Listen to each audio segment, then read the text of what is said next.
தந்தை, மகன், தூய ஆவியின் பெயராலே ஆமேன். நீதி தலைவர்கள் நூலிலிருந்து வாசகம். அதிகாரம் 2. பொக்கிமில் ஆண்டவரின் தூதர். ஆண்டவரின் தூதர் கில்காலில் இருந்து பொக்கிமுக்கு சென்று கூறியது: நான் உங்களை எகிப்திலிருந்து வெளியே கொண்டு வந்தேன். உங்கள் தந்தையருக்கு வாக்களித்த நாட்டுக்கு உங்களை கூட்டி வந்தேன். உங்களுடன் செய்து கொண்ட எனது உடன்படிக்கையை என்றுமே முறிக்க மாட்டேன். நீங்கள் இந்நாட்டில் வாழ்பவர்களுடன் உடன்படிக்கை செய்யக்கூடாது. அவர்களுடைய பலிபீடங்களை தகர்த்தெறியுங்கள் என்று கூறியிருந்தேன். நீங்களோ என் குரலை கேட்கவில்லை. நீங்கள் ஏன் இப்படி செய்தீர்கள்? ஆகவே இப்பொழுது கூறுகின்றேன், நான் அவர்களை உங்கள் முன்னிலையில் இருந்து துரத்திவிட மாட்டேன். அவர்கள் உங்களுக்கு முன்னாக இருப்பார்கள்.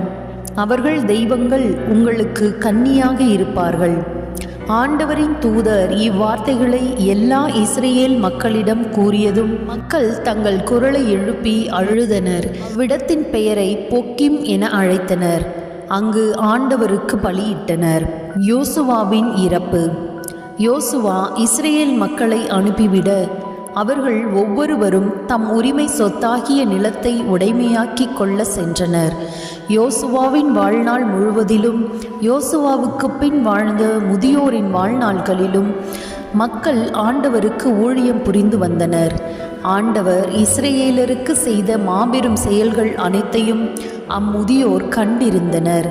நூனின் மகனும் ஆண்டவரின் ஊழியருமாகிய யோசுவா இறந்தார். அவருக்கு வயது 110. காகசு மலைக்கு வடக்கே எப்ராயிம் மலைநாட்டில் அவரது உரிமை நிலத்தின் எல்லையில் இருந்த திம்னத் கெரேசில் அவரை அடக்கம் செய்தனர். அத்தலைமுறையினரும் தம் மூதாதையரைப் போல இறந்தனர்.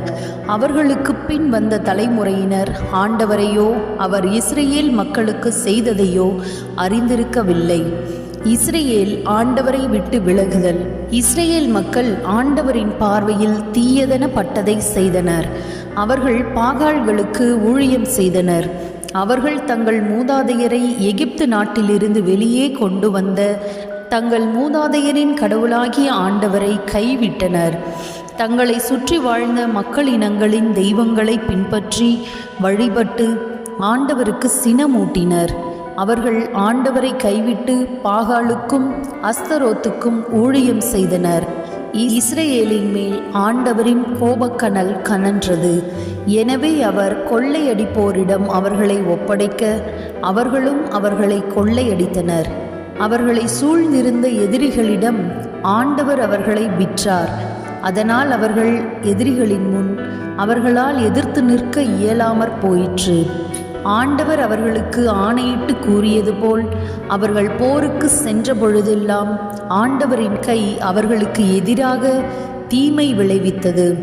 அவர்கள் பெருந்துயரத்துக்கு உள்ளாயினர். ஆண்டவர் நீதி தலைவர்களை எழச் செய்தார். அவர்கள் அவர்களை கொள்ளையடித்தவர்களின் கைகளிலிருந்து விடுவித்தனர்.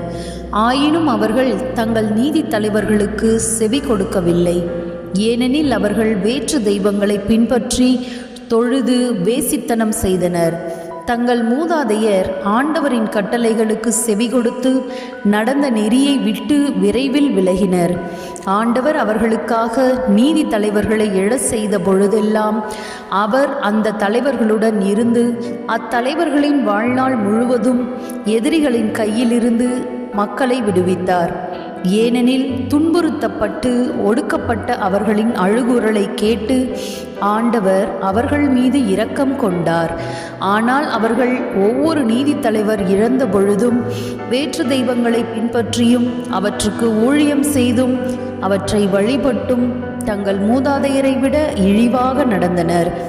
அவர்களுடைய தீய பழக்கங்களையும் முரட்டுத்தனமான நடத்தையையும் விட்டகலவில்லை. எனவே இஸ்ரேலின் மேல் ஆண்டவரின் கோபக்கனல் கனன்றது. அவர் இம்மக்களின் மூதாதையர் கைக்கொள்ளுமாறு கட்டளையிட்ட என் உடன்படிக்கையை இவர்கள் மீறிவிட்டனர். என் குரலுக்கு செவி கொடுக்கவில்லை. ஆகவே நானும் யோசுவா இறக்கும் பொழுது விட்டு வைத்த வேற்றினத்தாரை இவர்கள் முன்னிருந்து இனியும் விரட்ட மாட்டேன். ஆண்டவரது நெறிமுறையில் நடப்பதில் இஸ்ரேலின் மூதாதையர் கவனமாக இருந்தது போல் இஸ்ரவேலரும் கவனமாக இருக்கின்றார்களா இல்லையா என இவர்களை கொண்டு நான் சோதிக்கின்றேன் என்றார். எனவே ஆண்டவர் இந்த வேற்றினத்தாரை யோசுவாவிடம் ஒப்படைக்காமலும் விரைவில் விரட்டாமலும் விட்டு வைத்தார். இது ஆண்டவரின் அருள்வாக்கு.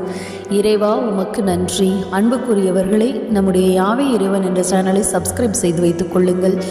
இது யாருக்கெல்லாம் உபயோகமாக இருக்கும் என்று நினைக்கிறீர்களோ அவர்களோடு பகிர்ந்து கொள்ளுங்கள். ஆண்டவருடைய இறை வார்த்தைகளை அனுதினமும் வீட்டில் வாசியுங்கள். விவிலியம் சத்தமாக வாசிக்கப்படும் பொழுது அந்த வீட்டில் கட்டுகள் உடையும், தடைகள் எல்லாம் நீங்கும். உங்களுடைய வாழ்க்கை செழிப்படைவதை நீங்கள் காண்பீர்கள். ஆண்டவர் உங்களோடு பேசுவதையும் உணர்வீர்கள். ஆண்டவர் உங்களை நீண்ட ஆயுளினாலும் நிறைவான செல்வத்தினாலும் குறைவில்லாத மகிழ்ச்சியினாலும் நிரப்பி ஆசீர்வதித்து வழிநடத்துவாராக. ஆமேன்.